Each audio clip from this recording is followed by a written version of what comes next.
Assalamualaikum warahmatullahi wabarakatuh. Salam sejahtera untuk kita semua. Kembali lagi bersama Abi Muiz, belajar matematika lebih mudah. Baik adik-adik, kali ini akan saya lanjutkan pembahasannya mengenai fungsi, khususnya fungsi dalam kehidupan sehari-hari dan menyajikan fungsi serta lain-lain. Begitu, jangan lupa sebelumnya ditekan tombol subscribe, like, dan loncengnya sehingga kalian tidak tertinggal informasi setiap video yang akan saya upload berikutnya. Dan jangan lupa di-share dan komennya. Semoga kita semua mendapat kesehatan dan keberkahan. Amin. Baik, kita mulai saja materinya. Kompetensi dasar yang akan kita capai yaitu masih sama dengan yang lalu. Ini ya. Baik. Materi pembelajarannya yaitu termasuk materi esensial atau yang dipentingkan, yaitu masalah sehari-hari yang berhubungan dengan fungsi. Berikutnya, cara menyajikan fungsi.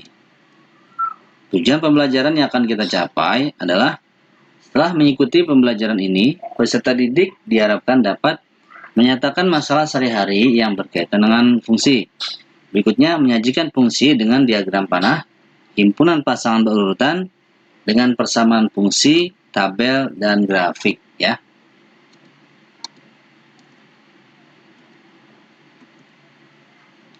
Oke, kita lihat masalah sehari-hari yang berhubungan dengan fungsi, materi yang pertama.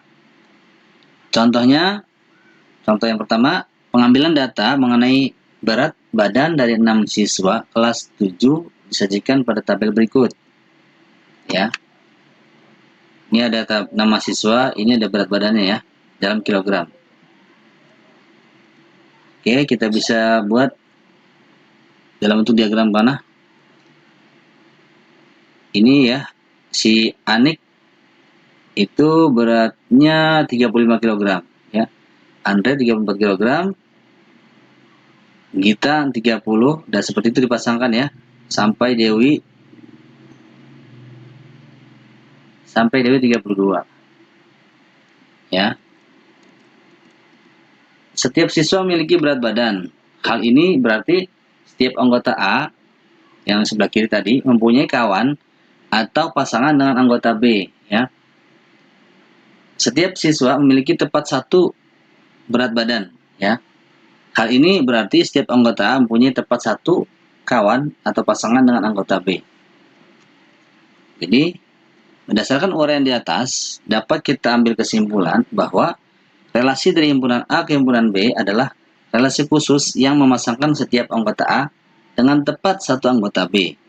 Relasi yang demikian dinamakan fungsi atau pemetaan, ya. Baik. Jadi apa itu fungsi atau pemetaan? Fungsi atau pemetaan dari himpunan A ke himpunan B adalah relasi khusus yang memasangkan setiap anggota A dengan tepat satu anggota B. Gitu ya. Nah, apa itu notasi fungsi? Ya, notasi fungsi atau lambang fungsi ya. Ini notasi fungsi. Nanti fx ini sama dengan y ya. Y sama dengan fx disebut bayangan atau peta dari x oleh fungsi f. Fx sama dengan ax plus b merupakan bentuk fungsi linier. Ini akan kita pelajari ya lebih lanjut nanti. Baik. Cara menyajikan fungsi. Nah, sekarang cara menyajikan atau menampilkan fungsi ada beberapa cara ya. Yaitu yang pertama bisa dengan himpunan pasangan berurutan. Ya, ini hampir sama dengan relasi ya, karena fungsi kan termasuk relasi khusus. Jadi bisa dengan himpunan pasangan berurutan, dengan diagram panah, dengan persamaan fungsi, dengan tabel, dan dengan grafik ya. Baik, untuk lebih jelasnya kita lihat contohnya ya. Misalkan fungsi f dari himpunan A ya ke B ini. Relasi yang didefinisikan adalah setengah dari. Sajikan fungsi tersebut dengan cara yang 5 tadi ya. Oke, kita lihat satu persatu. Yang pertama himpunan pasangan berurutan. Tadi kita lihat fungsi dari A ke B. A itu 1 2 3, B 1 2 3 4 5 6 ya. Ingat A itu 1 sampai 3, B 1 sampai 6. Relasinya setengah dari. Setengah dari ya. Berarti kalau setengah dari, ini berarti kan 1 setengah dari 2 ya. Ini himpunan A, himpunan B. 2 setengah dari 4. 3 setengah dari 6 ya. Ini kan himpunan A sebelah kiri, karena ini himpunan B ya. Oke. Diagram panah. Tadi himpunan A kan 1, 2, 3 ya. Atau ini tadi 1, 2, 3 ya kan. Himpunan B-nya kan 1 sampai 6. Nah, diagram panahnya 1 tadi kan setengah dari ya. Adalah setengah dari 2. 2 adalah setengah dari 4. 3 adalah setengah dari 6 atau setengah kali 6 ya. Ini dengan diagram panah. Oke. Lalu persamaan fungsi yang menyajikan fungsi dengan cara yang ketiga. Tadi kan 1 setengah dari 2, 2 setengah dari 4, 3 itu setengah dari 6. Berarti kalau hasilnya tadi kan fx adalah y ya, atau bayangannya hasilnya. Berarti di belakang nih hasilnya adalah 2 kali yang angka di depan ya. Ya.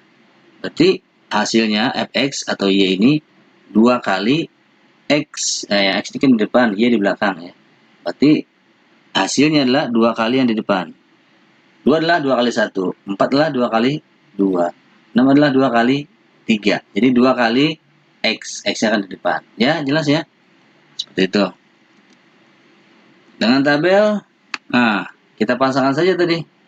1 pasangannya 2, berarti 1, x-nya 1, fx-nya 2 ya. Atau y ini kan tadi ya. Kalau x-nya 2, hasilnya 4 kan? Berarti 2 dan 4. X-nya 3, hasilnya 6. Begitu saja ya. Ini dengan cara tabel. Lalu, dengan cara grafik, tadi ya, ini kita pasangkan. Ini kan pasang berurutan, kita rubah ke grafik. Pertama 1,2 titiknya. Ya udah 1, x-nya 1, y-nya 2 ya, jangan dibalik. Seperti koordinat kartesius. Nah ini 1,2, terus lagi 2,4, 2,4 ya. Lalu 3,6 ya kan? 3,6 di sini. Nah, ini kita hubungkan dengan garis sehingga menjadi grafik ya.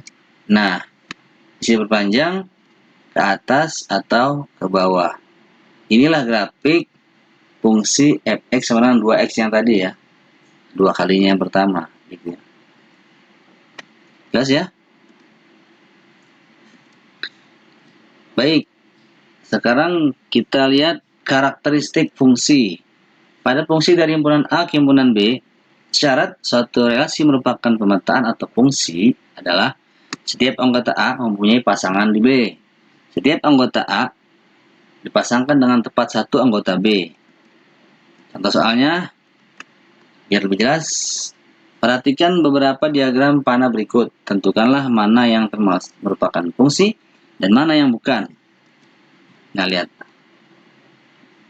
Kita lihat yang pertama, fungsi. Kenapa? Nah, lihat di sini setiap anggota A mempunyai pasangan di B. Jadi setiap anggota punya pasangan ya, tidak boleh kosong artinya. Pertolongan pertama yang mudah, kuncinya di himpunan sebelah kiri tidak boleh kosong. Berarti kalau ada yang kosong nih bukan fungsi, itu saja ya. Ini jelas ya. Nah, terus setiap anggota A dipasangkan dengan tepat satu anggota B. Dipasangkan tepat satu anggota B. Dan kunci kedua, sebelah kiri tidak boleh kosong dan tidak boleh double seperti ini. Nah, gitu aja kuncinya biar gampang ya. Triknya gitu. Jelas? Ini juga tidak boleh, berarti bukan fungsi. Dipasangkan tepat satu anggota B ya. Oke, kita lihat. Nah, ini punya pasangan semua, betul? Dan tidak ada yang double di sini ya. Boleh, ini fungsi. Ini pun punya pasangan semua dan tidak ada yang double di sini. Di sini bebas. Kita patokannya sebelah kiri saja yang mudah ya triknya. Oke, yang ini. Oh, ini ada kosong, tidak boleh. Sebelah kiri harus punya pasangan semua. Karena setiap anggota mempunyai pasangan. Setiap anggota, berarti semua anggota punya pasangan, ya. Ini bukan, jelas ya. Ini, walaupun dia semua punya pasangan, tapi ada yang double ini nggak boleh, gitu ya, triknya.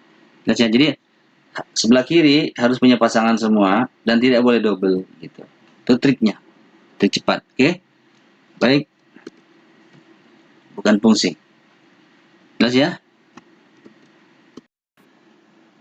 Baik, kita lanjutkan contohnya nomor 4.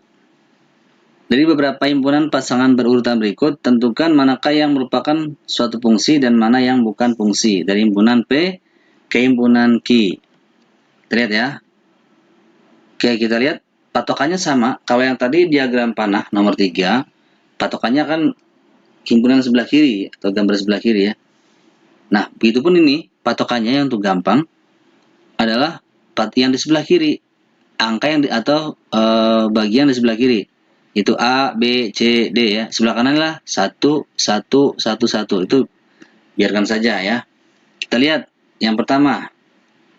Yang A fungsi. Kenapa? Karena A, B, C, D dia punya pasangan 1 ya, atau tepat 1. Tidak ada yang double gitu ya. Bahasa gampangnya tidak ada yang double triknya. Baik.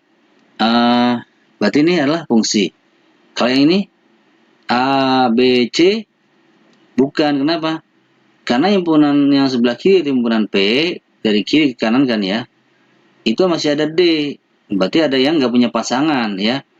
Ini sampai A, B, C saja. D-nya ada yang nggak punya pasangan. Fungsi tidak boleh ada yang tidak punya pasangan ya. Oke, berarti bukan fungsi. Jelas ya? Harus punya pasangan semua. Berikutnya, ini A, awas sebelah kiri punya pasangan lebih dari 1. Ya, berarti tidak tepat 1. Berarti bukan fungsi ya, harus pasangan satu-satu. A, B, C, D. Nah, semua satu-satu ya, pas. Berarti tidak ada yang double, maka dia merupakan fungsi.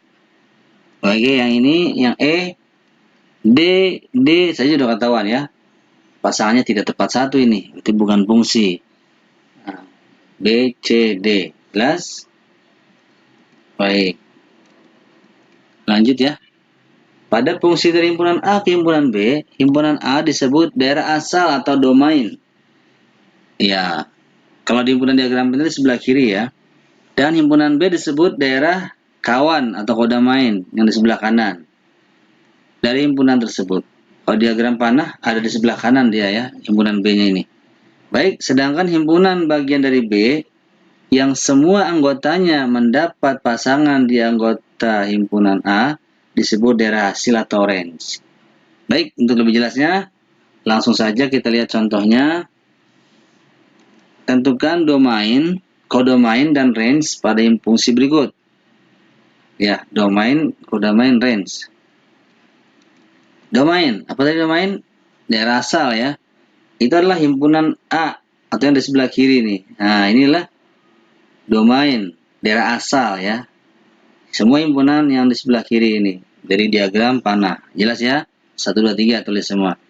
Kodomain, ya inilah daerah kawan, yaitu di sebelahnya ini ya. Yang di sebelah kanan. Tulis semua anggotanya 1 sampai 5. Inilah kodomainnya atau daerah kawan ya. Kemudian range. Daerah hasil, mana hasilnya? Oh ini 2 hasilnya, 3, 5 ya. Dia yang punya pasangan saja. 1 dan 4 bukan. Berarti itulah daerah hasilnya 2, 3, dan 5. Jelas ya? Baik. Nah sekarang bagaimana menentukan banyaknya pemetaan yang mungkin dari 2 himpunan? Oke, jika banyaknya anggota himpunan A adalah NA, ya, sama dengan A, dan banyaknya anggota himpunan B adalah NB, sama dengan B, maka banyaknya pemetaan yang mungkin dari A ke B adalah B pangkat A, dibalik ya. Kalau A ke B, di sini B pangkat A. Nanti kalau banyaknya pemetaan yang mungkin dari himpunan B ke A, dibalik A pangkat B, ya. Jadi kalau A ke B, B pangkat A. B ke A, A pangkat B gitu ya. Jumlah anggotanya ini ya. Oke, lihat contohnya. Diketahui himpunan P bilangan ganjil kurang dari 5 dan Q A, B, C, D, E ya sampai situ. Tanpa menggambar diagram panah, hitunglah banyaknya pemetaan dari P ke Q. Yang B dari Q ke P. Kita lihat, kita cari dulu. Ini karena anggotanya belum nampak berapa saja, kita cari dulu ya. Oke, kita tulis lagi. Bilangan ganjil kurang dari 5. Berapa saja? Ya, 1 dan 3 ya. Bilangan ganjil yang kurang dari 5. Sedangkan Q-nya sudah ada A, B, C, D, E. Nah, kita cari anggotanya ada berapa nih? Ya, anggotanya ada 2. Atau banyaknya anggota P ada 2. Ini anggotanya ada 5 ya. Jadi NQ-nya sama dengan 5. Jelas ya? Nah, setelah itu, setelah dicari banyaknya anggota masing-masing, baru kita hitung banyak pemetaan dari P ke Q. Ya, dari P ke Q. Berarti tadi dibalikan aturannya ya. Berarti banyaknya anggota Q dulu 5 dipangkatkan banyak anggota P 2 gitu ya. 5 pangkat 2 atau 25. Jelas ya? Nah, sekarang banyak anggota atau banyaknya pemetaan dari Q ke P. Jadi balik, berarti P dulu. Anggota P ada berapa? 2 ya. Dipangkatkan anggota Q 5 ya. 5, berarti 2 pangkat 5. Jelas ya? Jadi 32. Bisa dipahami? Oke, mudah ya. Kita lihat latihannya supaya lebih mahir lagi. Silakan dikerjakan. Latihannya sudah dicontohkan tadi ya.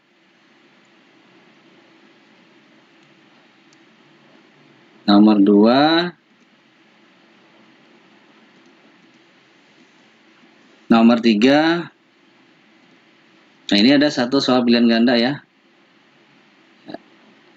Yang bukan merupakan pemetaan adalah yang mana? A, B, C, atau D? Nomor 4 juga. Satu lagi soal pilihan ganda. Yang termasuk fungsi atau pemetaan yang mana ya? A, B, C, atau D?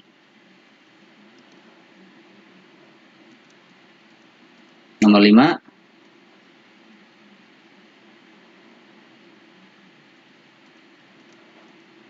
Nomor 6. Guru kamu bisa saja menggunakan soal latihan yang berbeda ya. Oke, selamat berlatih, selamat belajar, semoga sehat dan sukses. Terima kasih. Assalamualaikum warahmatullahi wabarakatuh.